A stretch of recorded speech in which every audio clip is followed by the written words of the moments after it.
Hello बच्चों, नमस्कार। जैसा कि आप सबको पता है कि क्लास 9th का जो चालू है हमारा जो है ऑनलाइन क्लास। तो आज सबसे पहले हम लोग प्रश्नावली 1.2 वाला देखेंगे। इसमें पहला सवाल यही था कि निम्नलिखित नीचे दिए गए कथन सत्य है या असत्य है, कारण के साथ आपको उत्तर बताना है, यानी रीजन आपको बताना है कि सत्य है तो क्यों सत्य है, असत्य है तो फिर क्यों असत्य है। तो इसमें सबसे पहला क्वेश्चन जो लिखा हुआ है, प्रत्येक अपरिमेय संख्या एक वास्तविक संख्या होती है। तो आपको बताना है कि प्रत्येक अपरिमेय संख्या एक वास्तविक संख्या होती है। तो इसका हो जाएगा, कहेंगे कि हाँ, इसका हो जाएगा सत्य। लेकिन सत्य हुआ तो क्यों हुआ है, तो इसमें हम लोग जान लेते हैं। देखो, वास्तविक संख्या जो होती है, वास्तविक संख्या जो होती है बच्चों, वो होती है परिमेय और अपरिमेय का संग्रह होती है। परिमेय और अपरिमेय संख्याओं की क्या होती है, संख्याओं की संग्रह होती है।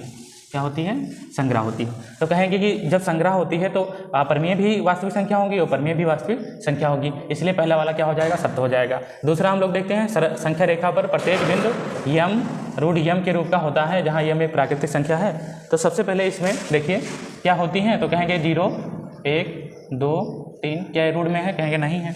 इसमें कहेंगे रूढ़ 2 रूढ़ 3 और रूढ़ 4। अब देखो, रूट जो आया हुआ है 3, जिसका वर्गमूल निकल जाता है, वो तो होगा ही नहीं रूट यम के रूप का। तो जैसे इसमें 4 आया है, रूट 4 आया है, तो ये तो 4 होगा नहीं। तो ये हो जाएगा क्या, ये हो जाएगा असत्य हो जाएगा। इसका कारण यही लिखेंगे कि संख्या रेखा पर प्रत्येक बिंदु जो होगा रूट यम के रूप का नहीं होता है, क्योंकि 4 जो हमारा आया है रूट 4, वो उसका वर्गमूल निकल जाएगा। जिन संख्याओं का वर्गमूल निकल जाएगा वो तो रूट में होगी नहीं, तो रूट ये वाला क्या हो जाएगा, दूसरा ऑप्शन हमारा असत्य हो जाएगा। और तीसरा हम लोग देखें, प्रत्येक वास्तविक संख्या एक अपरिमेय संख्या होती है, प्रत्येक वास्तविक संख्या, तो ये हो जाएगा असत्य। क्यों असत्य हो जाएगा, क्योंकि हम लोग अभी समझे हैं इसमें, हाँ सत्य हो जाएगा। क्यों, क्योंकि अभी हम लोग समझे हैं कि संख्याएं जो वास्तविक संख्याएं होती हैं, क्या होती हैं बच्चों, जो वास्तविक संख्याएं होती हैं परिमेय और अपरिमेय संख्याओं का संग्रह होती हैं। परिमेय और अपरिमेय संख्याओं की क्या होती हैं, संग्रह होती हैं। तो संग्रह में देखिए, ये तो अगर ये पूछेगा अपरिमेय संख्या, अगर प्रत्येक अपरिमेय पूछे या प्रत्येक परिमेय संख्या पूछे वास्तविक संख्या होती, तो कहेंगे कि हाँ होती हैं। लेकिन जब ऐसा पूछ ले कि प्रत्येक वास्तविक संख्या में हो सकता है ये अपरिमेय भी आए, हो सकता है कि, और इसमें देखिए, इसमें हो सकता है कि हाँ, इसमें कहेंगे कि ये क्या हो जाएगा, असत्य हो जाएगा। क्योंकि यही हम लोग लिख देंगे, क्या यही इसकी परिभाषा वो लिख देंगे, कारण लिख देंगे कि वास्तविक संख्याएं परिमेय और अपरिमेय संख्याओं की संग्रह होती हैं।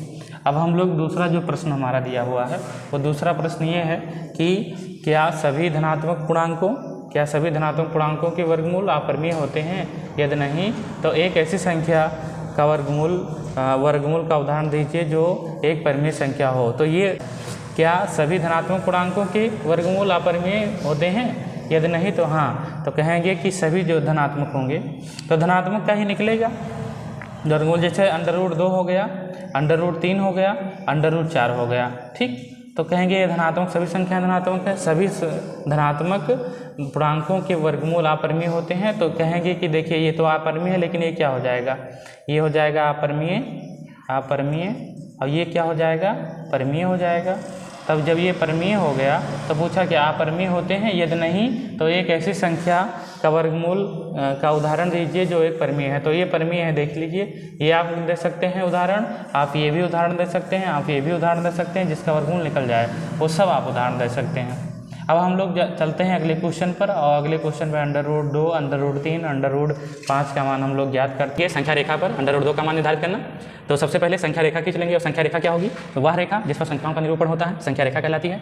तो √2 का मान, क्योंकि यहाँ पर देखिए √2 कहीं √2 हमें 2 दिखाई नहीं दे रहा है, तो √2 का मान निकालने के लिए, क्योंकि √2 अपरिमेय संख्या है, अपरिमेय संख्या ऐसा निकालना, तो कैसे निकालना, तो यूनानियों ने निकाला था। यूनानियों ने क्या किया था, एक इकाई का वर्ग किया था, और वर्ग विकर्ण आपको पता ही होगा, √2 गुणे भुजा, तो उस हिसाब से निकाले थे। और एक तरीका ये है कि लंब डाल करके हम लोग निकाल सकते हैं। तो सबसे पहले हम लोग एक पर लंब डाल देते हैं। कितना लंब डालेंगे, 1 सेंटीमीटर या 1 इकाई का लंब डालेंगे। बच्चों कितने का डालेंगे, 1 इकाई का लंब डाल देंगे। तो ध्यान से समझना इस चीज़ को।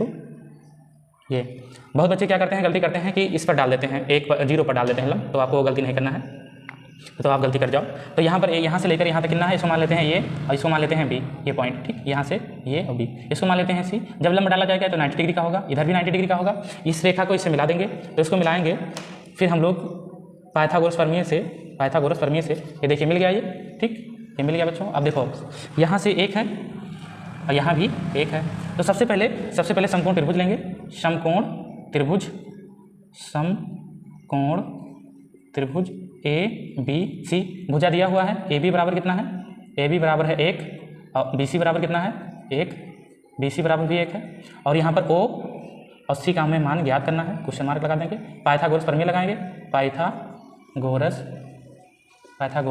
प्रमेय, पाइथागोरस थ्योरम लगाएंगे। और पाइथागोरस थ्योरम आपको पता ही है, कर्ण का स्क्वायर यानी सबसे बड़ी भुजा का स्क्वायर, फिर आधार का स्क्वायर प्लस लंब का स्क्वायर, किसका स्क्वायर, लंब का स्क्वायर, यानी सबसे बड़ी भुजा का स्क्वायर दो छोटी भुजाओं के वर्गों के योग के बराबर होता है, ये भी आपको पता है। सबसे बड़ी ओसी है, सबसे बड़ी क्या है, ओसी है, तो ओसी लिखेंगे, ओसी का स्क्वायर, आधार है ए बी का स्क्वायर, ए बी का स्क्वायर हो जाएगा। फिर लंब अगर देखा जाएगा जो परपेंडिकुलर जो होता है वो हो जाएगा बी सी का स्क्वायर। तो ओ सी हमें निकालना है बच्चों, तो ओ सी स्क्वायर बराबर हो जाएगा, यानी ए बी का मान दिया हुआ है 1 और बी सी का मान दिया हुआ कितना दिया हुआ है, बी सी का मान दिया हुआ है 1, तो दोनों को हम लोग जोड़ लेते हैं, ओ सी स्क्वायर बराबर हो जाएगा 2, दोनों पक्षों का वर्गमूल ले लेंगे, यहाँ पर वर्गमूल लेंगे बच्चों, वर्गमूल लेने पर तो यहाँ पर ओ सी बराबर हो जाएगा √2। देखिए ओ सी कितना आ गया √2, जब ये √2 आ गया तो अब यहाँ से देखिए ए को केंद्र मान लेंगे, यहीं पर लिखेंगे बच्चों, आपको लिखना भी पड़ेगा, ए को क्या करेंगे, ए को केंद्र मानकर,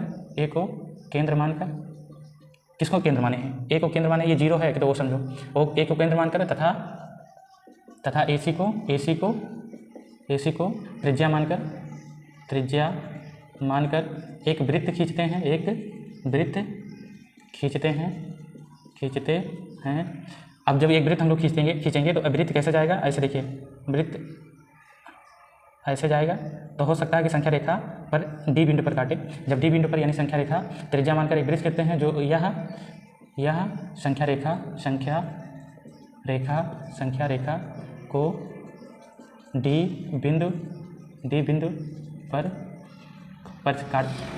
पर काटता है, ठीक, जब काटता है डी बिंदु पर, ठीक है, या प्रच्छेदित करता है, तो हम कहेंगे कि ए सी तथा ए और डी वृत्त की क्या होंगी, एक ही वृत्त या वृत्त की त्रिज्या है, तो एक वृत्त की सभी त्रिज्याएं बराबर होती हैं, अतः ए सी का मान कितना दिया हुआ था √2, तो ए डी का मान भी कितना हो जाएगा √2 हो जाएगा।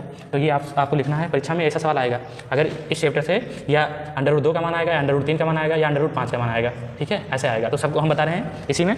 देखिए जो हो जाएगा, ये प्रश्न नंबर कौन सा था, ये प्रश्न नंबर था, हाँ, तीसरा प्रश्न में यही पूछा हुआ है, क्वेश्चन नंबर 3 में पूछा हुआ है कि √5 का संख्या रेखा पर √5 का। तो सबसे पहले अब 3 का भी देख लेते हैं, 3 का देखेंगे तो सबसे पहले इसको थोड़ा सा बड़ा करते हैं, थोड़ा सा इसको हम लोग क्या करेंगे, बड़ा करेंगे, और इसी पर क्या डाल देंगे हम लोग, लंब डाल देंगे।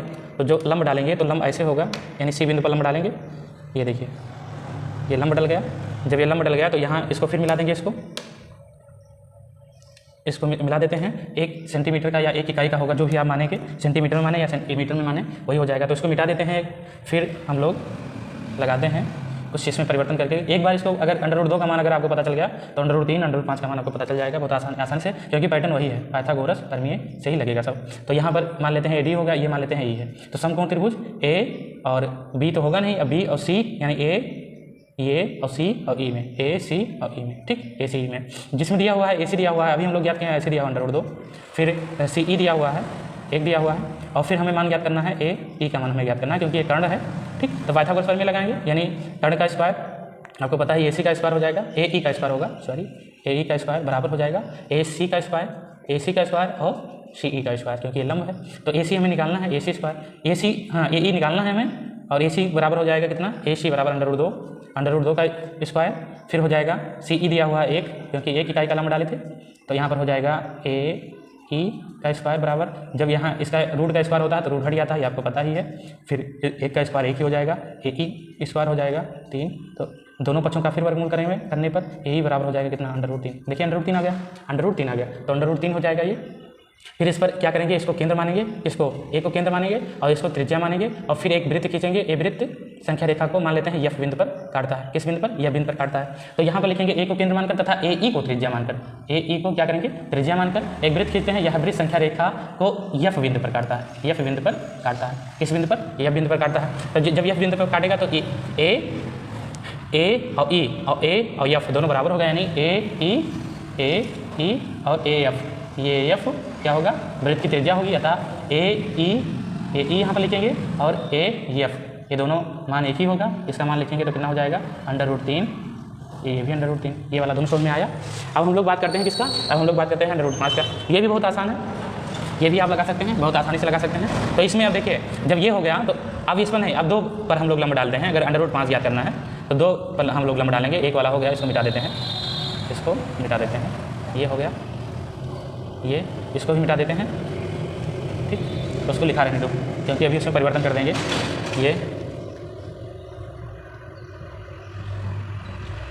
ये हो गया, लिख देते हैं इसको, ये हो गया। अब इसमें 0 है, ये 0, ये 1 और ये 2, ये है।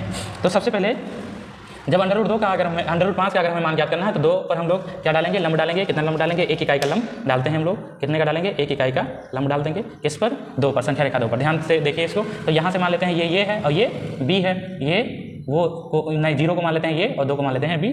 तो यहाँ से यहाँ तक की दूरी 2 हो जाएगा, 2 इकाई, और यहाँ से यहाँ तक की दूरी 1 इकाई। अब फिर इसको क्या करेंगे, ये लंब डाले हैं तो लंब डालेंगे 90 डिग्री हो जाएगा। इसको फिर मिला देंगे। जब इसको मिलाएंगे तो ये हो जाएगा बच्चों कितना, इसी का मान आएगा √5। तो जब √5 आ जाएगा तो हम लोग आराम से मान ज्ञात कर सकते हैं। अब फिर समकोण त्रिभुज मानेंगे। क्या समकोण त्रिभुज हो जाएगा ABC में, जिसमें दिया हुआ है AB कितना दिया हुआ है, आप बताइए कितना हो जाएगा, 2 हो जाएगा। और फिर BC कितना हो जाएगा, B और C हो जाएगा 1, और यहाँ पर हो जाएगा OC, क्योंकि कर्ण हमें निकालना है। पाइथागोरस प्रमेय लगाएंगे, पाइथागोरस प्रमेय लगाएंगे, पाइथागोरस प्रमेय। जब पाइथागोरस प्रमेय हम लोग लगाएंगे बच्चों तो हमको पता है कि AC बराबर हो जाएगा, AC² बराबर हो जाएगा AB² + BC², ठीक। सबका मान हमें AC का मान याद करना है, और AB का मान दिया हुआ है 2, AB का मान कितना दिया हुआ है 2, तो इसका भी स्क्वायर हो जाएगा। BC का मान दिया हुआ है 1 का भी स्क्वायर हो जाएगा। तो यहाँ पर AC² हो जाएगा, 2 का स्क्वायर कहीं 4 होता है, प्लस 1 का स्क्वायर 1 ही होता है। AC² हो जाएगा कितना, 5, और दोनों पक्षों का क्या करने पर, वर्गमूल लेने पर AC का मान हो जाएगा √5, ये हो जाएगा। जब AC मान हो जाएगा तो हम कहेंगे कि ये हो जाएगा √5। तो ये को केंद्र मान लेंगे और AC को फिर क्या करेंगे, त्रिज्या मानकर, AC को त्रिज्या मानकर एक वृत्त खींचते हैं। यह वृत्त मान लेते हैं कि संख्या रेखा को किस बिंदु पर काटता है, संख्या रेखा को मान लेते हैं D बिंदु पर काटता है। संख्या रेखा को किस बिंदु पर काटता है, संख्या रेखा को D बिंदु पर काटता है। तो AC तथा AD वृत्त की क्या होगी, वृत्त की त्रिज्या है, वृत्त की त्रिज्या। अतः क्या हो जाएगा यहाँ पर, AC A और C बराबर √5, और यहाँ पर हो जाएगा A और D बराबर √5। क्यों, क्योंकि दोनों वृत्त की त्रिज्याएं हैं। तो कितनी आसानी से हम लोग √2 का, √3 का, √5 का मान ज्ञात किए हैं, ठीक है। तो चलिए मिलते हैं अगले एक्सरसाइज में, तब तक के लिए धन्यवाद।